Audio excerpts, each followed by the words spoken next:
On the 1st of August, Prince Harry and Meghan took to their Sussex Royal Instagram account and asked, "Who is your force for change?"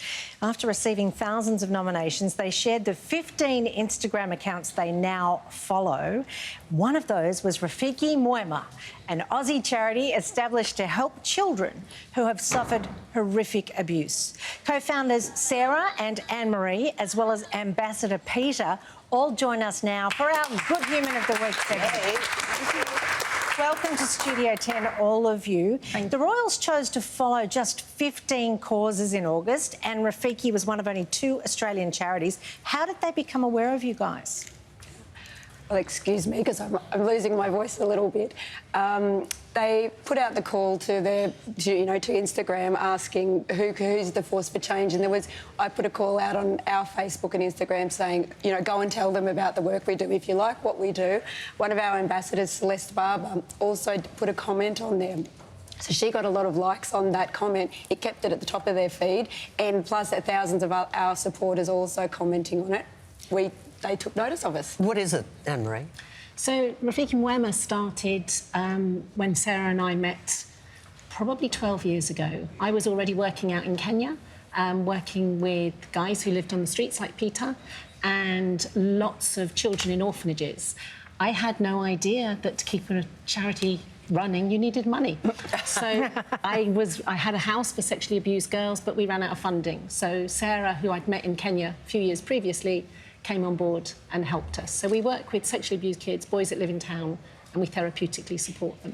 And Anne-Marie and Peter, how did you two meet? I was in street. That is my first time I meet her, and she started helping me. How old were you? I was 6 years old. Six? Yeah, when I met my mom in street.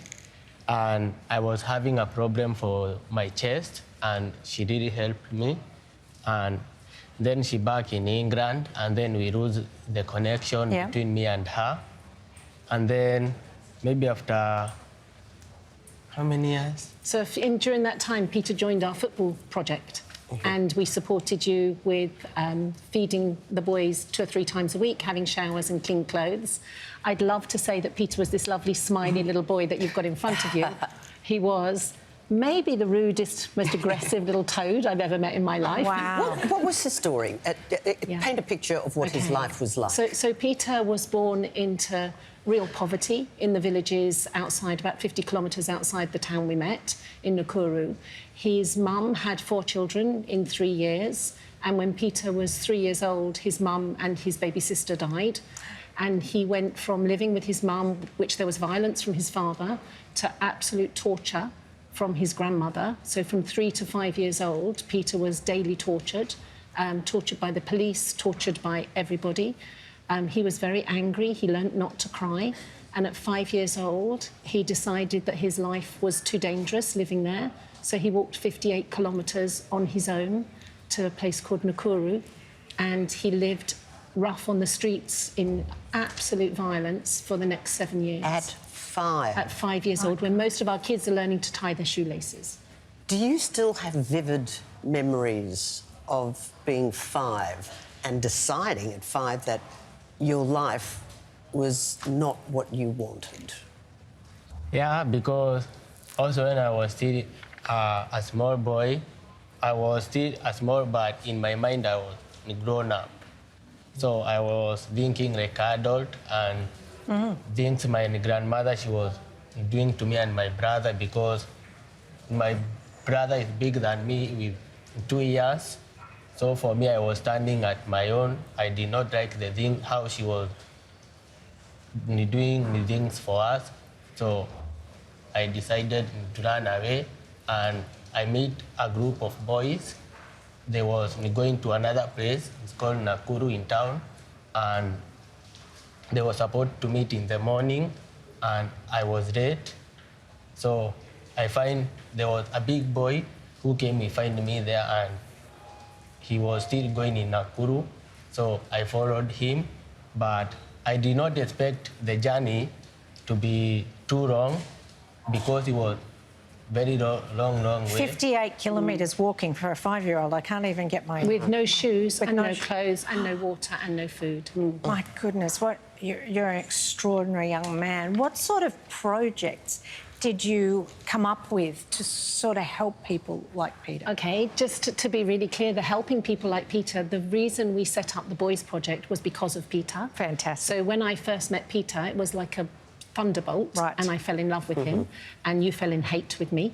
And he was better at hating than I was at loving, and he didn't speak to me for the next 5 years. But I wanted to make sure he was safe, and Sarah and I had a project already with the girls, and Sarah was beautifully clear that it was taking all her time and all her life to support the girls. So the boys was mine, and all we could do was the football, until we got a phone call one day to say that all our boys had been arrested because Barack Obama was coming to town, and the street boys are treated like rats. And so they arrested them, and they were facing long prison sentence and huge violence from the police. So I phoned Sarah and I said, I know you're not going to help me. Within half an hour, she said, OK, we're doing this. And we opened a house, and 15 of our 16 boys came. They left Peter behind because of his violence. The guy who went and got them wouldn't bring Peter because he was excessively violent. He was hugely scared and used violence to keep people away. So for the next 4 months, I worked really hard to get him brought in. And now we have the most amazing facility where we have 70 children. We have around 35 girls and 35 boys. All our girls are sexually abused and come to us under the age of 12. Oh. And all our boys have lived in town. And what does Rafiki Mwema? Rafiki Mwema means loyal friend, and that's what we want to be to these kids. We therapeutically parent them. We take our girls through the court system. We build connections back with their homes and their communities, so if it's safe, they can go home. We connect our boys to the families if they want to, but Peter has been brave enough to visit his grandmother, but has no wish to have anything to do with her. He's politer than I am when we met his grandmother. So, yeah. Has she changed? No. Has your grandmother changed?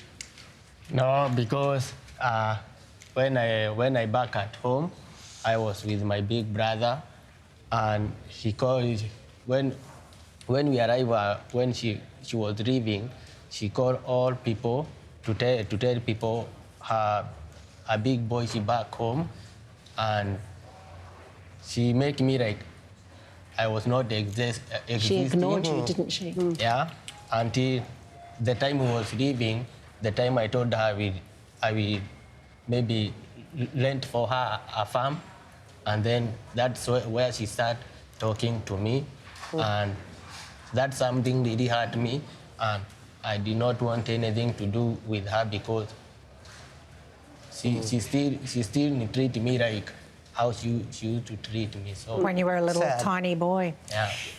Sarah, what is this royal connection going to achieve for this great organisation? So with Megs and Harry following us... Good old Megs and Harry. Are you on that basis now? Yeah, Beautiful. The first week. So that they were following us, which was fantastic, and we got a lot of exposure, which is great. But, you know, no real big money that has come from that, and that's really what we need to survive. So we've got a lot of followers, and I hope they stick around on Instagram and Facebook and see what we do, and I hope that, you know, I can convert them into sponsors, because what we do is so needed and we can't do it without money. So unfortunately I didn't get a £10 million cheque from Harry. I might still be coming, but it has brought a lot more followers, but not much more money. But soon we hope that people will see and want to support what we do. Well, if you would like to give some dosh to this extraordinary organisation, get online and head to rafikimwema.com. That's RAFIKIMWEMA. Sarah, Anne-Marie and Peter, thank you so much. Thank you. Thank you.